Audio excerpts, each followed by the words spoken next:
Hey, what's up, Dean? Zero Performance. We are back and we are starting on a new project um, that we're going to try and get knocked out as quick as possible. We've got Joey's Monte Carlo SS. I believe it's an 87. Let's see. No door tag. Pretty sure it's an 87. 86, 87. It's a Monte Carlo SS. This one is actually super clean. Inside and out is pretty clean. The engine, we think it's a 350. Got, normal old school MSD. I think it's an MSD distributor as well. Might be an Excel, but car hasn't run as far as I could remember. I believe it was 8 years. This car hasn't run, moved. So he finally got around, and the interior is really clean on it. It's got all the factory dash is all good. It's got, normal cracks up there, but everything is super clean on this car. I even really like the wheels, the US mag wheels. It's a good choice of wheel. The style on it is really nice. These cars always, to me, sat a little high in the front, which is always weird. They sit kind of like on a rear squat. So we're going to see once we get the new motor in it and everything. He brought me a 5.3, like a Vortec LS style. With a 4L60, but we are going to do a 4L80 with a Circle D converter that I had. We got a cam for it. I got the flywheel. We got a Holley high ram for it. I have a Holley dash. The Holley dash bezel that mounts the dash. Not sure what that box there is. I don't remember. Oh boy. Yeah, I got new sensors for it. Motor mounts. That's the input output harness for the dash to try to integrate all the blinker. Basically make it a factory appearing dash in a really sick looking digital dash. I honestly have no idea what that box is, or that big brown box. No idea. But I got a set of long tube headers for them. There's fuel pump here.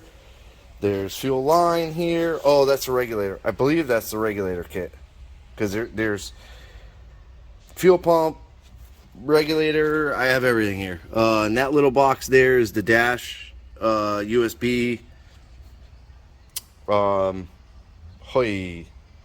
The speedometer, the USB speedometer for the digital dash. I have all of that stuff. So I mean, I pretty much have everything. We're waiting on the Terminator X kit to get here, but I can have everything in the car ready to go. That kit, plug and play. I'll have all the wiring set up for it. He wants to keep the AC. The AC is pretty much 100% intact except for one of the lines. The high side. Oh, excuse me. The high side here, that I believe on this car wraps to the driver's side. Yeah. Yep. Right here. So we have to get this line. We have to flush the evaporator, the condenser. We have to flush all of that stuff. I'll probably do a new accumulator on it, because I'm gonna say this is most likely R12 system, so we're not gonna reuse the compressor or anything. Plus there's no belt on it. There's no belt on it, so usually that tells you that at some point in its life, the compressor probably locked up on it. No, it turns. So I'm not really sure why they cut the belt off. Whatever, doesn't matter. I'm gonna strip everything out of the car, hopefully get it all out today, get the hood off of it, get it ready to pull the engine and transmission out of it. So I'm gonna get to work on that, and then I'll come back and update kind of where I'm at. There'll be parts everywhere right now. So we're gonna get this torn apart, get everything out of it. Once I get the motor and transmission, I'll go through, I'll dissect all the pieces, parts that we won't need for an LS engine. Like there's a wiring bundle here that comes and goes to all the engine sensors and stuff. We won't be using any of that anymore.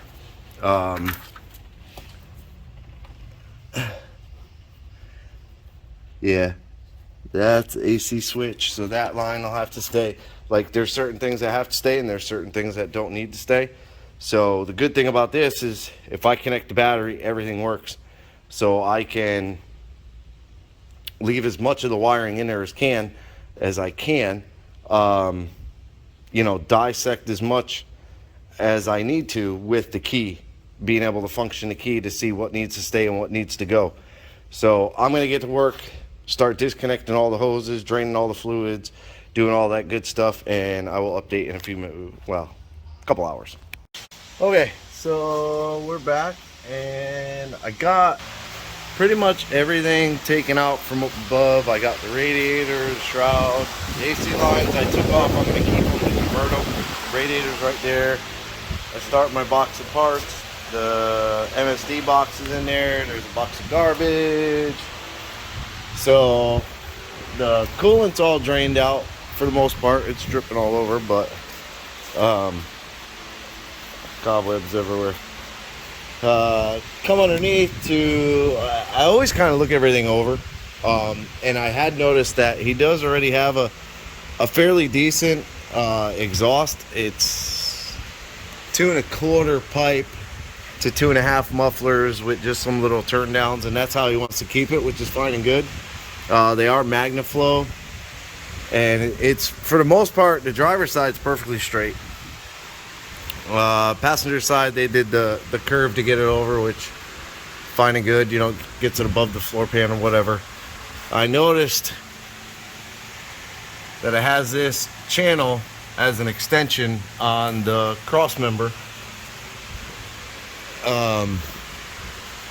which is kind of weird. I don't think that's factory because it looks like the hole is torched, so I'm not sure why that would be there like that.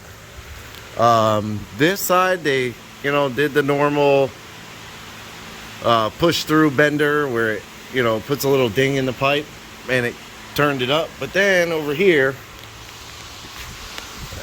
and it's the fault of the header, to be honest, but the header actually points forward. So they took the 90, cut it off, and welded it up in there, which is not really a preferred way to do that. Like, it's not the right way to do it at all. I don't know why the header's shaped that way when they could have made it, they could have turned the collector back, kind of like that one is a little bit. So that's a little weird. And then we also have, like, for a column shifter with a bracket for a cable. So I'm not sure on this one what's going on there. But this transmission's leaking. Leaks from the speedometer cable, leaks from the rear seal. So I'm sure the pan leaks once you get it up to temp. Typical small block Chevy with all the rear main seal leaks, all that good stuff. And then the dust guard was just kind of smashed in there and it's leaning on the exhaust, so that would have been a good smell. So I'm gonna get all of this side disconnected now. And then pull the motor mount bolts. I'll probably end up dropping the starter out, and I'll pull the motor mount bolts. I'll just lop the exhaust off. I'll cut it probably somewhere right in here, and then I'll cut it somewhere probably right here on this side, or I'll cut them even, whichever. because like I said, we do have long tube headers for this car with the LS. So I'm gonna go ahead, get the exhaust cut, get the motor mount bolts out, get the starter dropped, the dust shield dropped, get all that disconnected, get the transmission disconnected, drive shaft out, and then I'll shove a yoke in the back so we don't spill it. I'll pull, this is like a body tie or something they call it, where it connects the two floorboards together. I'm not really sure why they did those. Might be a safety for the drive shaft, I don't really know. But we'll have to see about putting that back in or not putting that back in. But yeah, once I get all that stuff disconnected, drive shaft out, yada yada, pretty much the motor and transmission will be ready to come out. I'm gonna try and take them out as one unit. It'll be a lot easier for me. Not too worried about making a mess with the yoke in the back. It should be good. But yeah, so I'm gonna get to work. Oh, the car is also a posi, which is cool. So it does have a posi unit in it. We got to figure out, I just noticed this tire's flat, so I'm not sure if it was a mounting issue. I rolled it, I couldn't find anywhere where there's a screw or something. So it might be a valve stem leaking on it, or it might be the bead is leaking a little bit. Might have to put some air in it and spray it. So yeah, but I'm gonna get to work on that and I'll come back again. Okay, so I'm back again and I got everything disconnected. The one header's out, the other one's off, but it's kind of stuck down in there. Well, it's off now. But motor's coming out, everything's disconnected, off. So far so good. It's coming out pretty smooth. Of course, I see the transmission dripping a little bit, but I'm gonna get this thing ripped out here in a minute and I'll be right back. All right, so it's the next day. I forgot to kind of finish. Motor's out on the floor. I did take and kind of just put the headers back on it.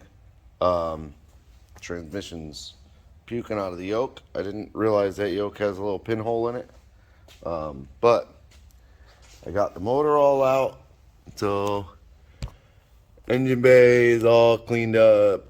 Not cleaned up, empty, whatever, needs to be cleaned up. That's what I was saying. Then I went ahead and pulled the fuel tank, and she was crusty. She's got a lot of dirt on it. Definitely has some really old gas in it, because it smells a lot like varnish. So definitely gonna get that cleaned up. And I also went ahead and unbolted the fuel lines all the way up where they're like bolted, these clamps here. Let's see if we could put a light on it. There we go. These clamps here that bolt up into the body and the frame, they're completely unbolted except for one, which I believe it's tucked up in here somewhere. I think it's right up in here. They're always a pain in the butt to get to that one. But I got all of that undone. And then I noticed there's a couple old muffler brackets or exhaust brackets, whatever you want to call them, hangers. So I'm going to go ahead, get all of that stuff taken out. I'm going to get everything stripped out of the car. All these spider eggs, get all that stuff cleaned up. And then what I'll do is jump on the fuel tank, and I will get all the fittings and lines put in for that. But that's for the next video. I appreciate you watching. Do me a favor, hit the thumbs up, subscribe to the channel, it doesn't cost you anything. Hit the bell to be notified of new videos, and we will see you in the next one. Thanks for watching. Have a good day.